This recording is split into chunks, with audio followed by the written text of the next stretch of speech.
ہم نہ بٹ گئے بڑے ٹکڑوں میں۔ کشمیر کے لیے جو جلوس نکلتے ہیں وہ بھی اب نمبرنگ رہ گئی ہے۔ اپوزیشن شور کرتی ہے کہ حکومت کر کچھ نہیں رہی، حکومت اعلان کرتی ہے کہ اپوزیشن بتائے کیا کرنا ہے۔ میرا یہ سوال ہے کہ جس آدمی کی گردن پہ بندوق رکھی ہو اور اس کے سارے پیار کرنے والے ابھی مشورے کر رہے ہوں اور اس کی گردن پہ بندوق ہے، گولی چل رہی ہے، گردن کٹ رہی ہے، آپ لوگوں نے مذاق بنا دیا اس مسئلے کو۔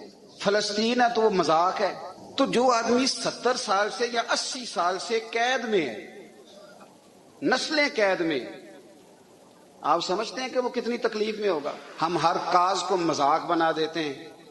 میں آج اس جمعے کے اجتماع میں اتنی بات ضرور کرتا ہوں کہ جتنے اسلامی ملک ہیں اور جتنے ان کے حکمران ہیں اور جتنی ان اسلامی ممالک کی عوام ہے، مشائخ ہیں، علماء ہیں، ان سب سے قیامت کے دن فلسطین کے بچوں کے بارے میں بھی پوچھا جائے گا، شام کے بچوں کے بارے میں بھی پوچھا جائے گا، لیبیا جو سارا کٹ گیا اس کے بارے میں بھی پوچھا جائے گا، اور کشمیر کی بچیاں جو روز دریاؤں اور پتھروں اور پہاڑوں میں چیخیں مار کے روتی ہیں، ان کے بارے میں بھی سوال پوچھا جائے گا۔ نہ ادھر ادھر کی تو بات کر، یہ بتا کہ قافلہ کیوں لٹا، مجھے رہزنوں سے غرض نہیں، تیری رہبری کا سوال ہے۔ یہ لوگ پوچھیں گے، ہم مجرم ہیں، ہم نے جواب دینا ہے اور اللہ کی عدالت میں جواب دینا ہے۔ آپ کو پتہ ہے مدینے والے رسول نے کیا فرمایا؟ حضور نے فرمایا من اذا مسلمن فقد اذانی، فرمایا جب میرے کسی مسلمان کو تکلیف ہوتی ہے تو مجھے تکلیف ہوتی ہے۔ آپ کشمیر کی تکلیف کو محسوس ہی نہیں کرتے؟ ہمارے لیے مذاق بن گیا ہے۔ خدا را سارے لوگ سارے، میں اپیل کرتا ہوں گورنمنٹ سے، میں گزارش کرتا ہوں اپوزیشن سے، میں غیر سیاسی جماعتوں سے، علماء سے کہتا ہوں خدا را کبھی قوم بن کے دکھاؤ، کوئی ایک نعرہ تو سارے مل کے لگا لو، کسی ایک پیج پہ تو سارے جمع ہو جاؤ، کسی ایک جگہ پہ۔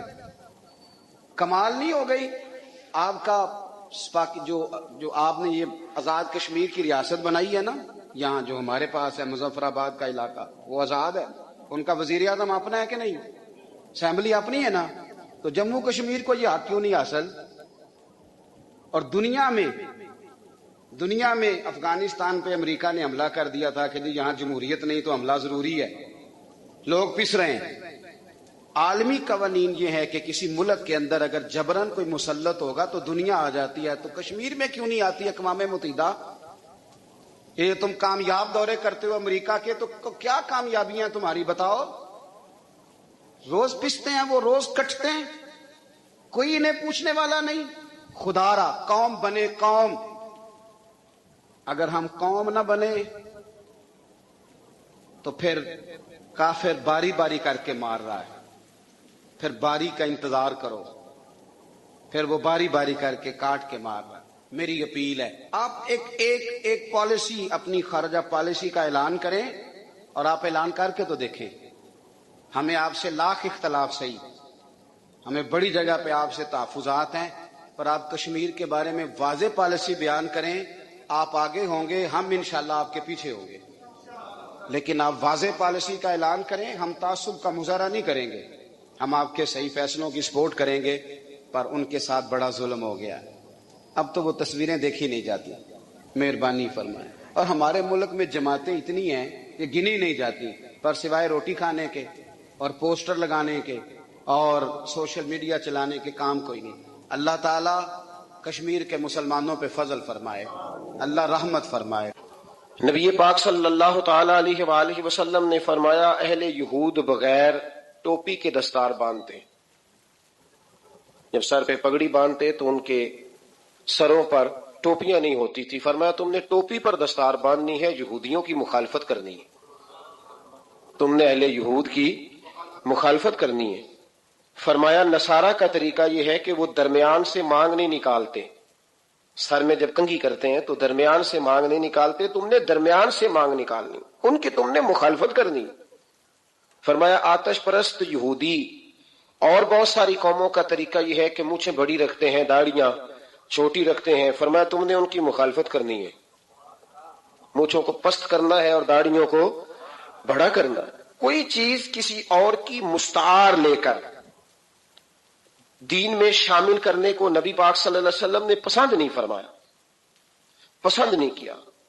فرمایا یہ کام تم نے نہیں کرنا، تمہاری علیحدہ ایک شناخت ہے، تم مسلمان ہو، تمہارا اٹھنا بیٹھنا کھانا پینا چلنا سونا جاگنا حتیٰ کہ تمہارا نماز جنازہ بھی دوسروں سے منفرد ہے. تم لوگوں نے کسی اور قوم کی کسی تھوڑی سی بھی چیز کو اپنے معاملات میں شامل نہیں کرنا. اس کو کہتے ہیں دو قومی نظریہ. یہ نظریہ ہے، اسی کی بنیاد پر پاکستان بنا تھا کہ ہندو ایک الگ قوم ہے، مسلمان ایک الگ قوم ہے، ان کا اٹھنا بیٹھنا کھانا پینا ہم سے بالکل علیحدہ ہے اور ہمارا ان سے بالکل علیحدہ ہے. طرز زندگی، طرز معاشرت، معیشت کہیں ملتی نہیں ہندوؤں سے مسلمانوں. لہذا ہمیں ایک ایسا وطن چاہیے، ہمیں ایک ایسا وطن چاہیے جس وطن کے اندر مسلمان اپنے طریقے کے مطابق اٹھیں بھی بیٹھیں بھی چلیں بھی سوئیں بھی. نماز پڑھنے کے لیے وطن نہیں بنایا گیا کہ ہم نے اذانیں دینی ہیں، نمازیں پڑھنی ہیں، جماعتیں کرانی ہیں. یہ کام ہندوستان میں آج بھی ہوتا ہے. وہاں مسجدوں میں اذان بھی ہوتی ہے، جماعت بھی ہوتی ہے، تلاوت بھی ہوتی ہے، مدارس بھی ہیں، مساجد بھی ہیں، عربی ادب بھی ہے، سارا کچھ ہے. وہ پریشان کرتے ہیں، اس سے قطع نظر کرتے ہیں، وہ تکلیف دیتے ہیں، لیکن پابندی نہیں ہے. یہ سارے کام وہاں بھی. پاکستان نماز کے لیے نہیں بنا، پاکستان تلاوت کے لیے فقط نہیں بنا، پاکستان نبی پاک کے نظام کے لیے بنا ہے کہ کچہری میں حضور کا دین نافذ کیا جائے گا، اسمبلی میں نبی پاک کا دین نافذ کیا جائے گا. حضرت عمر فاروق رضی اللہ تعالیٰ عنہ کے طریقوں کے مطابق حکمران اس ملک کو چلائیں گے. اس لیے پاکستان بنایا گیا تھا. اب تو کوئی یہ نعرہ نہیں نہ لگاتا، کوئی جماعت بھی یہ نعرہ نہیں لگاتی جتنی سیاسی جماعتیں ہیں. حالانکہ پاکستان کا نعرہ آج بھی ہر آدمی کو پتا ہے کہ پاکستان کا مطلب کیا، لا الہ الا اللہ محمد رسول اللہ صلی اللہ تعالی علیہ. لیکن کوئی بھی سیاسی جماعت اب اس نعرے کو لگانے کو تیار، بلکہ اس نعرے سے کامتے ہیں سیاسی حکمران. ان کو ڈر آتا ہے، ان کو پتا ہے کہ جب پاکستان کا ترجمہ لا الہ الا اللہ محمد رسول اللہ ہوگا تو سب سے پہلے ہمارے لیے مشکل بنے گی. ہمیں سب سے پہلے احتساب کے کڑے مراحل سے گزرنا پڑے گا. دیکھیں نا، جمہوریت کے لیے اگر پاکستان بنا تھا تو جمہوریت تو میں ہمیشہ کہتا ہوں ہندوستان کی جمہوریت آج بھی پاکستان سے بڑی مستحکم ہے. ایک دفعہ بھی وہاں ڈکٹیٹر کی حکومت نہیں آئی. تو یہ جو ہمیں بتایا جاتا ہے، سبق پڑھایا جاتا ہے، ہماری نوجوان نسل آج تک ہر آدمی آتا ہے. میں نے کافی پہلے بھی کہا تھا کہ لوگ ہمیں نئے نئے نکات دیتے ہیں، کوئی 10 نکات دیتا ہے، کوئی 14 نکات دیتا ہے، کوئی 16 نکات دیتا ہے. ہمیں ضرورت نہیں تمہارے نکات کی، اس لیے کہ ہمیں سارے نقطے خطبہ حجت الوداع پہ نبی پاک نے عطا فرما دیے ہیں صلی اللہ تعالی علیہ وسلم. کسی نقطے کی ضرورت نہیں ہے، ہم حاجت نہیں محسوس کرتے. جب کوئی پارٹی منشور دیتی ہے، دستور دیتی ہے، تو میں تو حیران ہوتا ہوں کہ کیا کر رہے ہیں یہ لوگ. ہمیں ضرورت نہیں کسی منشور دستور کی. سارے منشور، سارے دستور، سارے قانون، ساری باتیں آمنہ کے لال ہمیں عطا فرما گئے ہیں، ضرورت نہیں ہے. پاکستان بنا تھا دو قومی نظریے کی بنیاد پر. نظریہ کیا ہے؟ لا الہ الا اللہ محمد رسول اللہ صلی اللہ تعالی علیہ. حکمران اس کو بھول گئے اور انہوں نے قوم کی ذہن سازی اس طرح کی، میڈیا کو ساتھ ملا کے بچوں کا ذہن اس طرح کا بنایا کہ قوم بھی تیار نہیں ہوتی. نظام مصطفیٰ صلی اللہ علیہ وسلم کے لیے قوم تیار، حالانکہ کافر کو آپ کی نماز سے کوئی مسئلہ نہیں. یورپ میں کبھی پابندی لگی ہے کہ مسجد نہ بناؤ؟ کبھی وہاں کسی نے کہا ہے قرآن پاک نہ لے کے آؤ؟ کبھی کسی نے کہا ہے؟ وہاں پابندی نماز پہ نہیں ہے. ان کو ڈر تو نظام مصطفیٰ سے آتا ہے کہ دین نافذ نہیں ہونا چاہیے. تو میرے بھائی، پاکستان ایک نظریاتی وطن ہے. جتنا دوڑ سکتے ہیں میں اور آپ دوڑ لیں، جتنا دوڑ سکتے ہیں. جہاں تک یہ قوم بھاگ سکتی ہے بھاگ لے. یہ اس چہرے کو اپنا لے یا اس چہرے کو اپنا لے یا اس کو آزما کے دیکھ لے. چونکہ اس وطن کی بنیاد کلمہ ہے تو یہاں سکون بھی اسی وقت آئے گا جب حکومت بھی کلمے والے رسول کی آئے گی صلی اللہ تعالی علیہ وسلم صلی اللہ تعالی. اور اسلام ہر جگہ یہ بتاتا ہے کہ ملک کس کے ہیں؟ اللہ کے. تو نظام کس کا ہونا چاہیے؟ اللہ کا، اللہ کے دین کا. دنیا کی سب سے بڑی ہجرت ہوئی تھی جب پاکستان بنا تھا. دنیا کی سب سے بڑی ہجرت. 10,000 عورتوں کی عزتیں لوٹی گئیں جب یہ وطن بنا.